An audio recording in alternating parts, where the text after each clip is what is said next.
Admiral Thexvar stood on the bridge of his flagship, watching the stars through the massive viewing screen. His blue-scaled hands rested behind his back as he observed his fleet's formation. 12 heavy cruisers moved through space like deadly predators, their dark hulls gleaming under the light of distant suns. The Zephyrian Imperial fleet had ruled the galaxy for 300 years. No species dared to challenge their power. Every world bowed before their advanced technology and superior firepower. Admiral Thexvar had spent 40 years crushing rebellions and expanding the Empire's borders. He knew the taste of victory like an old friend. "Admiral," called his communications officer, a young Zephyrian with bright green eyes. "We are approaching the outer boundary of Sector 7 Alpha. All ships report normal status." Thexvar nodded. This was routine patrol duty along the Empire's edge. Nothing ever happened here. The nearest inhabited world was 6 light-years away, and it housed only a small mining colony. The area was empty except for a few asteroids and gas clouds. "Maintain formation," Thexvar ordered. "Begin standard sensor sweeps." The bridge crew worked quietly at their stations. Blue lights flickered across control panels as the ship's computers analyzed space around them. Everything seemed normal. The Admiral allowed himself to relax slightly. Perhaps this patrol would be as boring as the last dozen. Then something changed. "Admiral," the sensor operator's voice cracked with surprise. "I'm detecting massive spatial distortions directly ahead." "Distance, 50,000 kilometers." Thexvar moved to the sensor station. The display showed swirling energy patterns unlike anything in Imperial databases. Space itself seemed to be twisting and bending in impossible ways. "What kind of distortion?" he demanded. "Unknown, sir. The patterns don't match any known phenomena. It looks like—" The operator paused, checking his readings again. "It looks like some kind of hyperspace breach, but the energy signature is completely wrong." Hyperspace travel was old technology. The Empire had mastered phase tunneling centuries ago, allowing instant travel across vast distances. But this distortion looked primitive and violent, like someone had torn a hole in space with brute force. "All ships maintain position," Thexvar commanded. "Raise shields and charge weapons to quarter power." The distortion grew larger and brighter. Energy readings spiked beyond normal levels. Then, with a flash that momentarily blinded their sensors, something emerged from the tear in space. The bridge fell silent. A massive warship hung in the void before them. It was unlike any vessel in Imperial records. Where Zephyrian ships were elegant and curved, this newcomer was angular and brutal. Its hull was dark gray metal covered in strange markings. Weapon systems bristled from every surface like the spines of an angry beast. "Size analysis," Thexvar ordered, his voice steady despite his surprise. "Length, approximately 800 meters. Mass estimated 40,000 tons. Unknown armor composition. I count at least 60 weapon ports of various sizes." The ship's design philosophy was completely alien to Imperial thinking. Zephyrian vessels emphasized grace and efficiency. This thing looked like it was built for one purpose only: war.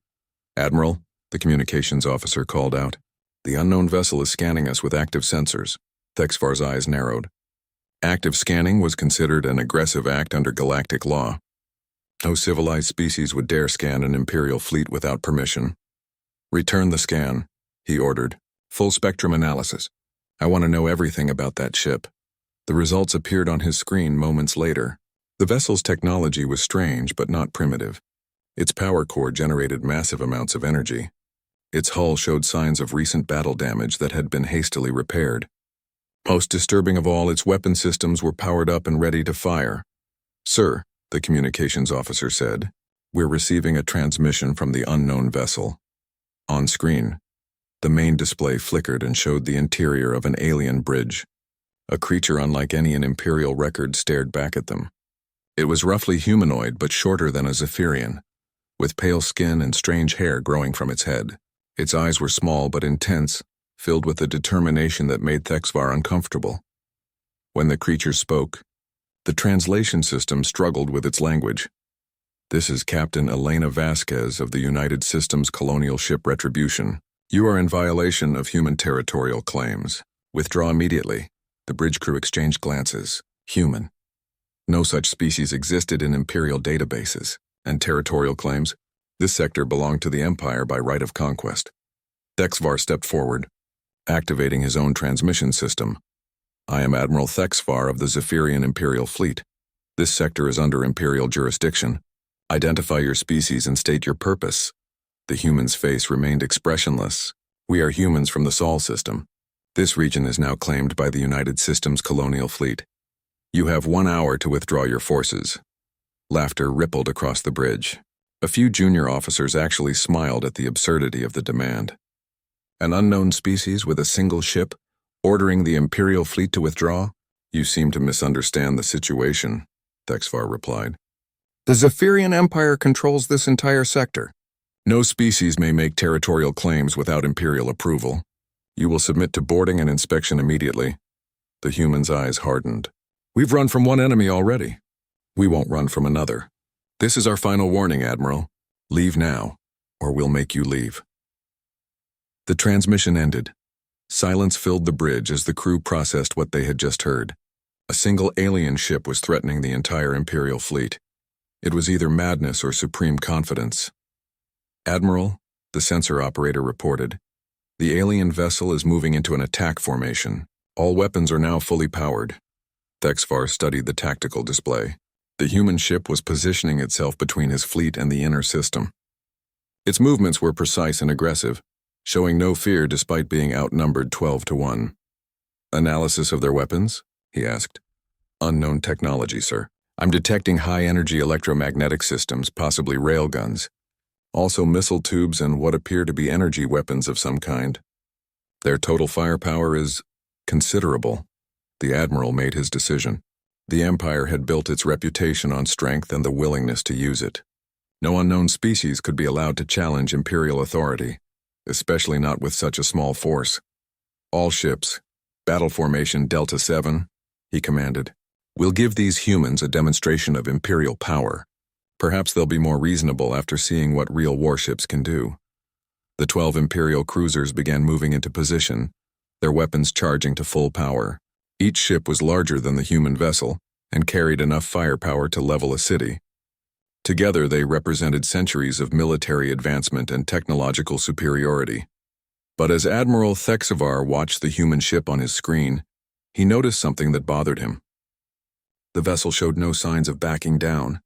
Its weapons remained locked on his flagship, and its engines were pushing it forward, not away. Most species, when faced with overwhelming odds, chose retreat or surrender. These humans seemed to be choosing a third option: defiance. "Sir," his tactical officer called out, "the human vessel is launching objects. Small craft, possibly fighters or missiles." "Defensive fire," Thexfar ordered. "Destroy them before they reach our ships." But as his gunners opened fire, he realized with growing unease that the humans weren't launching an attack. They were deploying sensor buoys throughout the area, mapping his fleet's positions and movements. These creatures weren't just making threats. They were preparing for war. Admiral Thexfar had followed the same first contact protocols for decades.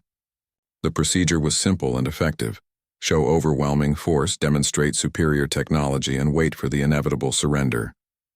No species had ever refused to submit once they understood the Empire's power.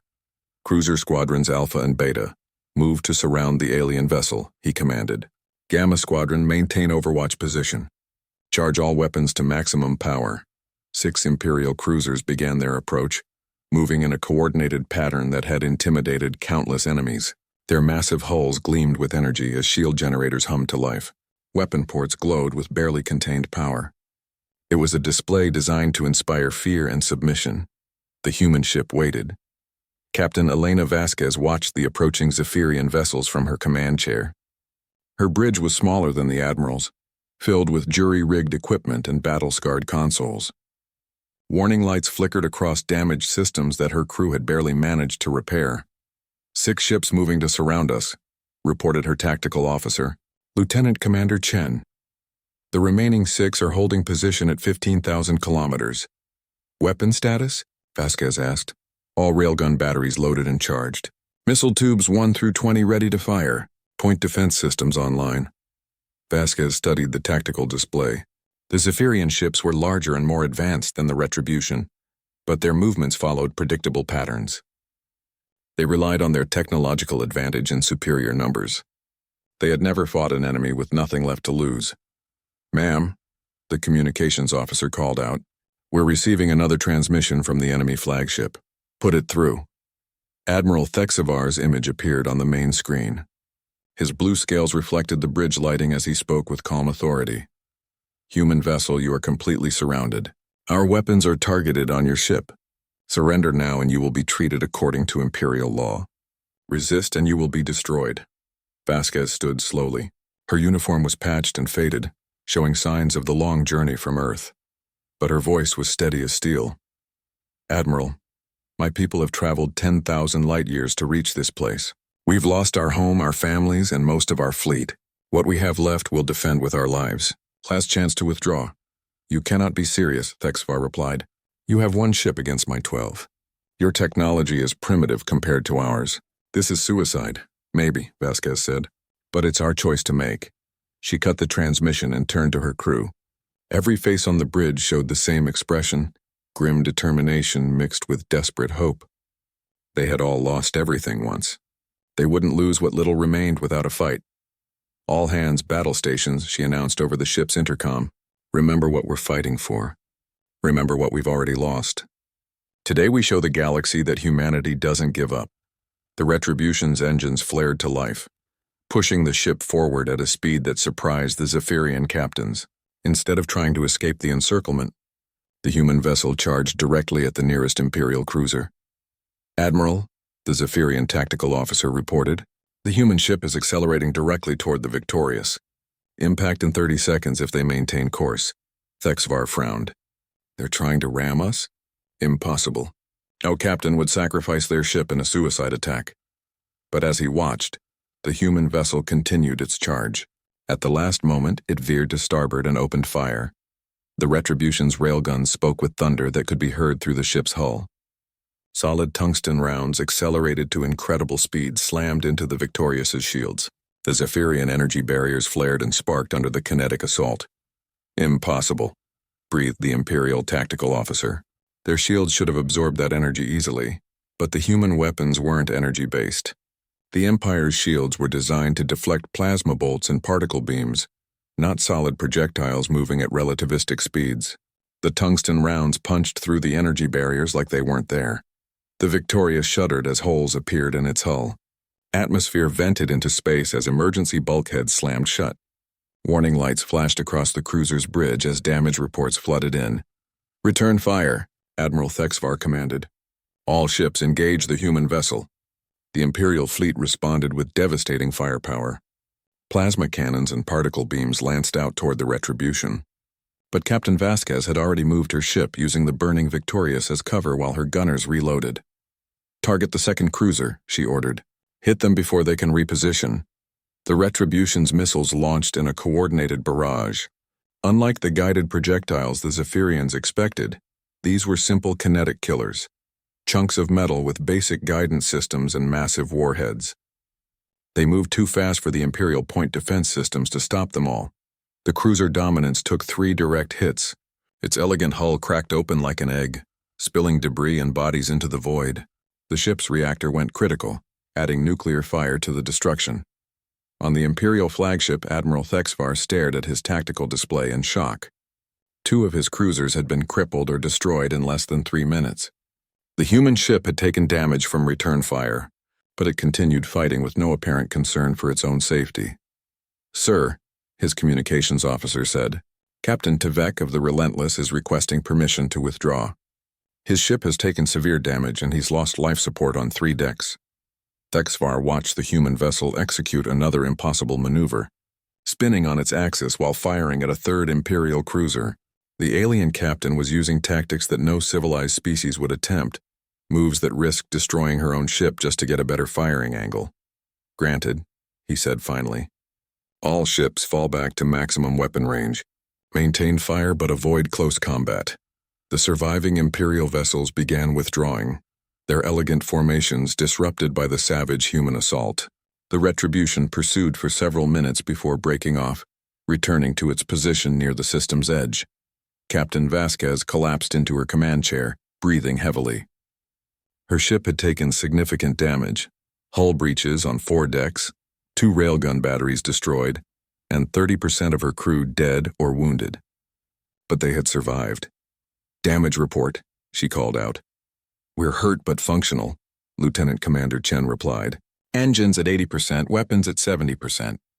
We can fight again if we have to." On the main screen, the Imperial fleet held position at long range. Several ships were clearly damaged, trailing debris in atmosphere. The mighty Zephyrian Empire had just been bloodied by a single human warship.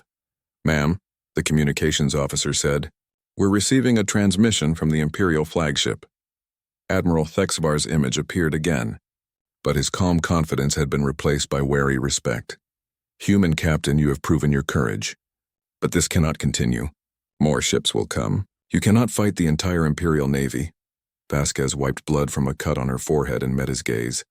"Admiral, we've already fought one impossible war. We lost our homeworld to an enemy that devoured planets like snacks. Most of us died in that fight. Those of us who remain, we're not afraid of dying. We're afraid of giving up." She leaned forward in her chair. "You can bring 1,000 ships if you want. We'll fight them all, because this is our last stand, and we're going to make it count." The transmission ended, leaving Thexvar alone with his thoughts and the wreckage of his assumptions about human capabilities. The Imperial Command Center on Zephyr Prime buzzed with activity as Admiral Thexvar's report reached the highest levels of government. Supreme Commander Kelthera, a tall Zephyrian with silver scales that marked her advanced age, read the battle summary 3 times before believing it. 2 cruisers destroyed, 1 heavily damaged by a single alien vessel, she said to her aide. "This must be some kind of mistake. The sensor logs confirm it, Supreme Commander. The alien ship used primitive kinetic weapons that somehow penetrated our shield technology. Admiral Thexvar requests immediate reinforcements." Kelthera walked to the massive window overlooking the Imperial capital. Below her, millions of beings from dozens of conquered species went about their daily lives under Zephyrian rule. The Empire had brought peace and order to the galaxy through superior technology and unwavering strength. What do we know about these humans? Very little, Supreme Commander. They claim to be from something called the Sol system, which doesn't appear in our star charts. Their technology is different from ours, but not necessarily inferior. And they seem to have no fear of death. Kelthera had ruled the Empire for 50 years. She had seen rebellions rise and fall, watched entire species kneel before imperial might. But something about this report troubled her. No species fought like these humans had described, willing to sacrifice everything for a small patch of empty space. Send a message to Admiral Thexvar, she decided. Tell him to offer the humans a chance to surrender. Full imperial protection, colony rights on an uninhabited world, integration into our society, standard terms for a new species. Meanwhile, in the disputed system, Captain Vasquez worked to repair her ship and prepare for what she knew was coming. The Retribution hung in space near a small asteroid field, using the rocks as cover while her crew patched hull breaches and replaced damaged systems. Captain, Chief Engineer Rodriguez called over the intercom. I've got the number 3 railgun battery back online, but we're down to 60% ammunition for the main guns. How long until we can move? Vasquez asked. Another 6 hours for basic repairs. 12 if you want the ship combat ready.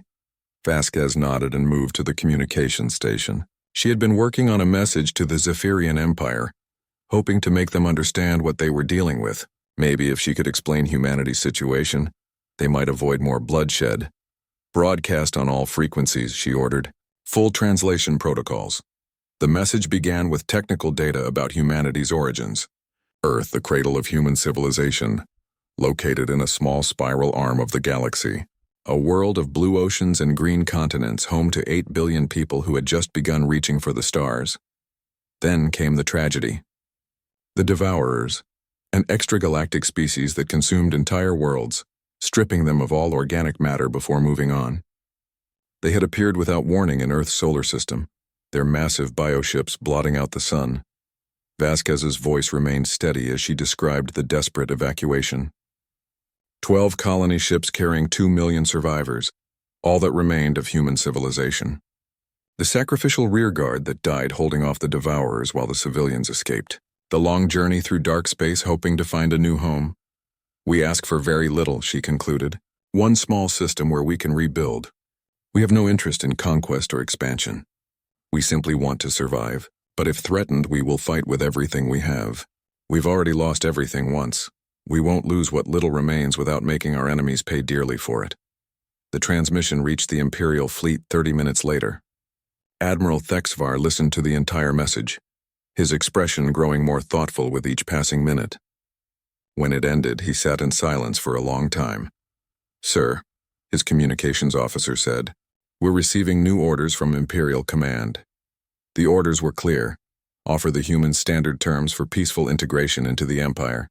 If they refused, wait for reinforcements before engaging again." The Empire wanted this situation resolved quickly and quietly. Thexvar composed his response carefully.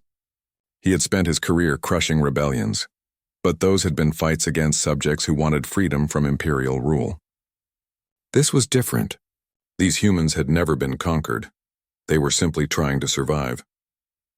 "Captain Vasquez," he began, "I have listened to your message and I understand your situation. The Zephyrian Empire offers you protection and assistance. We can provide you with a suitable world for colonization, resources to rebuild your civilization, and guaranteed autonomy within Imperial space. All we ask in return is recognition of Imperial authority and adherence to galactic law." The offer was generous by Imperial standards. Most new species were given much less favorable terms. But Thexvar had seen how these humans fought, and he suspected they would reject any deal that required submission. Captain Vasquez received the transmission while supervising repairs to the ship's missile tubes. She read the terms twice before calling her senior officers together. "They're offering us a world," she announced. "Full colonization rights, resources, protection. The catch is we'd become a client species under Imperial rule." Lieutenant Commander Chen spoke first. "It's not a bad offer, Captain. We could rebuild, maybe even thrive under their protection." "Under their control," corrected Commander Sarah Kim, the ship's executive officer. "We'd be trading one master for another." "We fled Earth to escape extinction," Chief Engineer Rodriguez added. "But we also fled to be free, to build something new without anyone telling us how to live." Vasquez looked at each of her officers. These were people who had lost everything: homes, families, their entire world. They had followed her across 10,000 light-years of empty space because they believed in the dream of human independence. "The Empire means well," she said finally, "but we didn't come this far to become someone else's subjects. We came to be free." She composed her reply to Admiral Thexvar with heavy heart, knowing it meant more fighting and more death. "Admiral, we appreciate your offer, but we must decline. Humanity has always chosen freedom over safety. We're not asking for much, just the right to exist as an independent species. If the Empire cannot accept this, then we'll fight for it." The message reached the Imperial fleet at the same time as Supreme Commander Kelthara's response to the human broadcast. Her words were cold and final. "Admiral Thexvar, these humans refuse to accept the natural order of galactic civilization. No species may claim independence without Imperial approval. The 43rd Fleet is being dispatched to your location with orders to resolve this situation permanently. Estimated arrival: 48 hours. Admiral Thexvar stared at the message, feeling something he hadn't experienced in decades: doubt. The 43rd Fleet contained 50 ships, including 3 massive dreadnoughts. It was enough firepower to sterilize a planet. But as he looked at the human ship on his screen, still making repairs while preparing for another battle, he wondered if the Empire truly understood what they were about to face. These humans weren't rebels or criminals. They were survivors fighting for the right to exist, and survivors, he was beginning to realize, were the most dangerous enemies of all. Supreme Commander Kelthara stood on the bridge of the Imperial Dreadnought Absolute Authority, watching her massive fleet prepare for battle. 47 ships moved through space in perfect formation: heavy cruisers, battle destroyers, and 3 mighty dreadnoughts that had never known defeat. "Fleet status report," she commanded. "All ships ready for combat." "Supreme Commander," replied Fleet Admiral Zextai. "Long-range sensors show the human vessel still in the outer system. Admiral Thexvar's remaining ships are maintaining watch at a safe distance." Kelthara studied the tactical display: 1 alien ship against the pride of the Imperial Navy. It should have been a simple execution, but Admiral Thexvar's reports had made her cautious. These humans fought unlike any enemy the Empire had faced. "What's our intelligence on their capabilities?" "Limited, Supreme Commander. They use kinetic weapons that can penetrate our standard shields. Their tactics are unconventional. They seem willing to sacrifice their ships to achieve tactical advantages. Through the viewing screen, Kelthara could see the target system growing larger. In 48 hours, she would demonstrate to the galaxy what happened to species that defied the Empire. This would be remembered as the day Imperial dominance was reaffirmed. But unknown to the approaching fleet, the humans had not been idle. Captain Vasquez stood in the Retribution's cargo bay watching her crew make final preparations. The bay that once held supplies for colonists now served as a war room, filled with tactical displays and communication. "Equipment, status report," she called. "Out. All platforms deployed and operational," reported Lieutenant Commander Chen. The Vengeance and Last Stand report ready for action. Vasquez smiled grimly. The 48 hours had been well used. 2 more human warships had arrived through the crude hyperspace rift, the last survivors of Battle Group 7, which had been holding off Devourer scouts near the Centauri system. Captain Jackson of the Vengeance was a grizzled veteran who had lost his left arm in the Battle of Europa. Captain Santos of the Last Stand was younger, but had earned her command by leading the successful evacuation of Mars Colony. Together, they represented the last military commanders of the human race. More importantly, the human fleet had spent every hour preparing the system for defense. Using their ship's fabrication systems and materials salvaged from asteroids, they had built a network of orbital platforms throughout the region. Each platform mounted railgun batteries and missile pods, turning empty space into a deadly maze. "Incoming transmission from Admiral Thexvar," the communications officer announced. Thexvar's image appeared on the main screen. The Zephyrian admiral looked tired and troubled. "Captain Vasquez, I must warn you that a massive Imperial fleet approaches this system. Supreme Commander Kelthara leads the force personally. This is not a patrol or punitive expedition. This is the full might of the Empire coming to end your resistance." "How many ships?" Vasquez asked. 47 vessels, including 3 dreadnoughts. Each dreadnought alone carries more firepower than my entire original fleet. Vasquez nodded calmly. "Thank you for the warning, Admiral. Will you be participating in the attack?" Thexvar hesitated. "I have my orders. But Captain, what you're attempting is impossible. No force in galactic history has stood against an Imperial dreadnought fleet and survived." "There's a first time for everything," Vasquez replied. "Tell me, Admiral, do you have children?" The unexpected question caught Thexvar off guard. "Yes, 2 daughters. Then you understand why we fight. This isn't about military victory or political independence. This is about the right of our children to exist. Every human child who might be born in the future, that's what we're defending." The transmission ended, leaving Thexvar alone with his thoughts as the Imperial fleet entered the system. The battle began with Supreme Commander Kelthara's standard overwhelming assault doctrine. The Imperial fleet advanced in 3 waves, dreadnoughts leading with cruisers and destroyers providing support. It was a formation that had conquered 100 worlds. "Begin bombardment," Kelthara ordered. "Target the primary human vessel." The dreadnought Absolute Authority opened fire with weapons that could crack a planet's crust. Massive energy beams lanced across space toward the Retribution's position, but the human ship wasn't there anymore. "Sir, the target has moved," reported the tactical officer. "They're using the asteroid field for cover." "Impossible.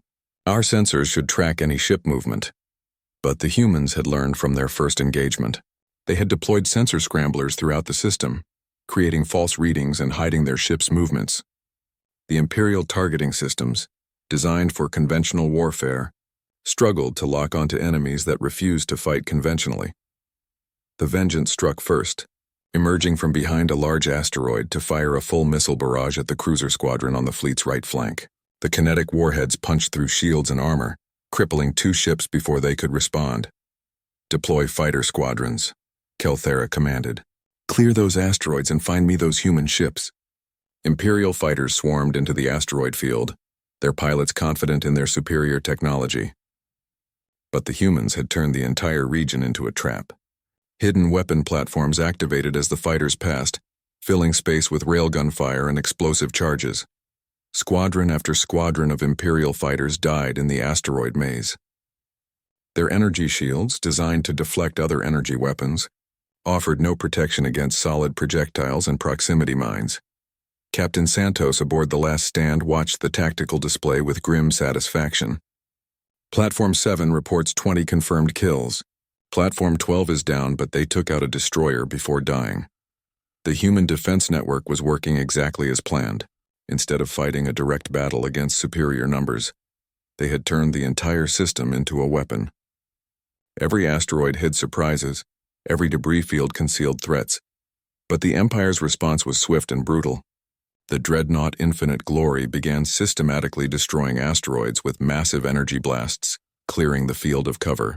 The humans were forced to move their ships into open space. All ships, execute Pattern Delta, Captain Vasquez ordered over the fleet communication channel. The 3 human warships burst from cover simultaneously, approaching the Imperial fleet from different angles. But instead of engaging the dreadnoughts directly, they targeted the support vessels, cruisers and destroyers that provided the fleet's defensive screen. The Retribution dove beneath the Imperial formation, its railguns hammering the underside of a heavy cruiser. The ship's hull split open, spilling atmosphere and debris. Before the escorts could respond, Vasquez had already moved to her next target. Captain Jackson's Vengeance performed a maneuver that made Imperial commanders gasp in horror. His ship accelerated directly toward the dreadnought Absolute Authority, firing every weapon while his engines pushed the ship far beyond safe operating limits. "He's going to ram us," shouted Kelthera's tactical officer. But at the last possible moment, Jackson's ship veered away, passing so close to the dreadnought's hull that the 2 vessels nearly touched. As it passed, the Vengeance released a spread of boarding pods that attached to the Imperial ship's armor like parasites. Boarding parties? Kelthera couldn't believe what she was seeing. No one attempts to board a dreadnought, but human Marines were already cutting through the Absolute Authority's hull, carrying explosives and determination in equal measure. They had no hope of capturing the massive ship, but they could cause significant damage to its internal systems. The Imperial fleet's formation began to break down as captains struggled to adapt to human tactics. These aliens fought like madmen, using strategies that risked their own destruction just to inflict damage on their enemies.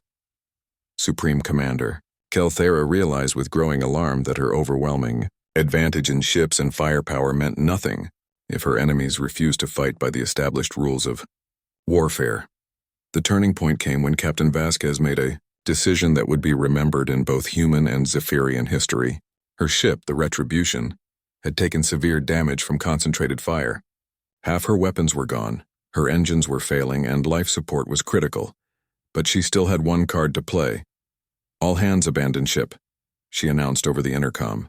"Emergency pods to minimum safe distance. Set the antimatter containment for manual detonation." Her crew obeyed without question, launching escape pods toward the waiting human ships. Vasquez remained on the bridge with just her core officers, guiding the dying ship toward the center of the Imperial fleet. "Captain," Admiral Thexvar's voice came over an emergency channel. "What are you doing?" "What we have to do," Vasquez replied. "Tell your Supreme Commander that humans keep their promises. We said we'd make you pay for every inch of space." The Retribution, burning and broken, limped into the heart of the Imperial formation. Kelthera's ships fired desperately, but the human vessel pressed forward until it was locked in a final embrace with the dreadnought Eternal Dominion. Captain Vasquez's last transmission was heard across both fleets. For Earth, for the future, for humanity. The antimatter explosion that followed lit up the entire system. The Eternal Dominion vanished in nuclear fire, along with 3 nearby cruisers. News of the Imperial fleet's defeat spread across the galaxy faster than light itself. On 100 worlds, conquered species whispered in amazement about the unknown humans who had destroyed a dreadnought with a single ship. In the farthest reaches of Imperial space, rebellions that had smoldered for decades suddenly flared to life. Supreme Commander Kelthera stood in her private quarters aboard the Absolute Authority, staring at casualty reports that seemed impossible. 17 ships destroyed or crippled, nearly 40,000 Imperial personnel dead, 1 dreadnought completely annihilated, all inflicted by 3 alien vessels whose crews couldn't have numbered more than 3,000. Her aide, a nervous young Zephyrian named Velkar, delivered the latest intelligence reports with trembling hands. "Supreme Commander, we're receiving rebellion alerts from 12 systems. The Carathian Republic has declared independence. 3 client species have refused to honor their tribute obligations." Kelthera nodded slowly. She had feared this would happen. The Empire's power rested not just on military might, but on the belief that Imperial forces were invincible. The humans had shattered that belief in a single battle. What's the status of the surviving human ship? The vessel designated Last Stand has withdrawn to the inner system. They're maintaining defensive positions around the fourth planet. Our long-range sensors show significant damage, but the ship appears operational. Kelthera walked to her window, looking out at the stars that had once seemed firmly under Imperial control. Everything was changing, and she had to decide whether to change with it or risk losing everything. In the disputed system, Captain Maria Santos worked frantically to keep her ship operational. The Last Stand had taken severe damage in the final engagement, hull breaches on 6 decks, main engines operating at 30%, and half her weapons destroyed. Worse, she had only 400 crew members left from the original complement of 800. Captain, Chief Engineer Patel called over the intercom. I've managed to restore life support to sections 7 through 12. But we're running on emergency power only. Santos rubbed her tired eyes. She had been awake for 36 hours straight, coordinating repairs while monitoring Imperial fleet movements. The enemy ships maintained their distance, clearly unwilling to risk another close engagement. Ma'am, her communications officer interrupted. We're receiving a transmission from the Imperial flagship. It's addressed to you personally. Santos straightened her uniform and walked to the main screen. Supreme Commander Kelthara's image appeared, but the Zephyrian leader looked different from the confident military commander who had arrived with overwhelming force. There was something in her eyes that might have been respect. Captain Santos, I am Supreme Commander Kelthara of the Zephyrian Imperial Fleet. I request permission to meet with you under a flag of truce. The request surprised everyone on the human bridge. In 3 centuries of expansion, the Empire had never requested negotiations with an unconquered enemy. What do you propose to discuss? Santos asked carefully. The future, Kelthara replied, for both our species. 2 hours later, a single Imperial shuttle approached the Last Stand under escort. Captain Santos had agreed to the meeting despite the protests of her senior officers. They met in the ship's damaged conference room, surrounded by the scars of recent battle. Kelthara entered wearing simple military dress rather than the elaborate ceremonial armor typical of Imperial commanders. She was tall even by Zephyrian standards, with silver scales that caught the light as she moved. But it was her eyes that impressed Santos, ancient, intelligent, and filled with the weight of command. Thank you for agreeing to this meeting, Kelthara said as she took the offered seat. I wanted to speak with you before making decisions that will affect both our peoples. I'm listening, Santos replied. Kelthara gestured toward the damaged walls around them. Captain Vasquez was a remarkable leader. In 3 centuries, no enemy has ever destroyed an Imperial dreadnought. Her sacrifice will be remembered long after both of us are gone. She died protecting her people, Santos said simply. That's what we do. Yes, I'm beginning to understand that. Kelthara leaned forward. Captain, I could bring more fleets here. The Empire has thousands of ships, millions of soldiers. Eventually, we could overwhelm your defenses through sheer numbers. Yes, you could, Santos agreed. But it would cost you dearly, and word would spread that the mighty Empire needed 1,000 ships to defeat the last human survivors. How many more rebellions would that inspire? Kelthara smiled slightly. You understand politics as well as warfare. Yes, the Empire faces challenges because of this battle. Your people have proven that we are not invincible. She paused, choosing her words carefully. But there is another possibility. What if instead of destroying each other, we chose a different path? You're talking about surrender terms again? No, Kelthara said firmly. I'm talking about recognition. Official Imperial recognition of human sovereignty over this system. A formal peace treaty between equals. Santos stared at her in shock. The Empire doesn't make treaties with unconquered species. The Empire has never faced a species like humanity, Kelthara replied. You've shown us something we thought impossible, that inferior numbers and technology can triumph through sheer determination and tactical innovation. Perhaps it's time for the Empire to learn from its enemies rather than simply destroying them. The Zephyrian commander stood and walked to the damaged viewport, looking out at the stars beyond. The galaxy is changing, Captain. Species that have served the Empire for centuries are beginning to question our authority. They're asking why they should bow to rulers who can be defeated by a handful of alien ships. She turned back to Santos. I can offer you what your Captain Vasquez died for, independence and security for your people. In exchange, I ask for a formal alliance. Not submission, but partnership. Your tactical knowledge could help us adapt to new threats, while our resources could help you rebuild your civilization. Santos considered the offer carefully. It was more than any human had dared hope for when they first arrived in this system, but it also meant trusting an empire that had conquered half the galaxy. What guarantees would we have? She asked. My word, Kelthera said simply, and the knowledge that the empire needs allies more than subjects. The galaxy is entering a new age, Captain. We can either adapt together or fall separately. Santos made her decision with the weight of human survival on her shoulders. I'll need to consult with my crew and the civilian leadership of our colony ships, but in principle, yes, humanity accepts your proposal. Kelthera smiled, the first genuine expression Santos had seen from her. Then let us write a new chapter in galactic history. 3 months later, the Treaty of Kepler Station was signed in a ceremony broadcast across the galaxy. For the first time in Imperial history, a non-Zephyrian species was granted full sovereignty over their territory. The human system became an independent state under Imperial protection, with guarantees of non-interference and mutual defense. Captain Santos, now Admiral Santos of the reformed human colonial fleet, stood beside Supreme Commander Kelthara as they watched human and Zephyrian engineers working together to build new defensive platforms. The two species, so different in appearance and culture, had found common ground and mutual respect. Do you think it will work? Santos asked the alliance. Yes, I believe it will, Kelthera replied. Your people have taught the Empire a valuable lesson. That strength comes not from the size of your fleet, but from the courage of those who crew it. She gestured toward the construction work proceeding around them. Besides, the galaxy faces new threats beyond our borders.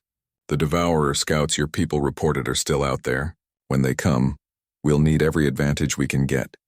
Santos nodded, thinking of Captain Vasquez and all the others who had died to bring humanity to this moment. They had kept their promise. They had found a place where humanity could survive and grow.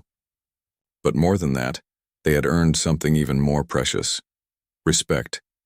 The human warship had emerged from nowhere and changed everything. The Galactic Empire, unprepared for such determination and sacrifice, had learned that even the mightiest powers must adapt or fall. And in adapting, they had found not just a new ally, but a new understanding of what true strength meant.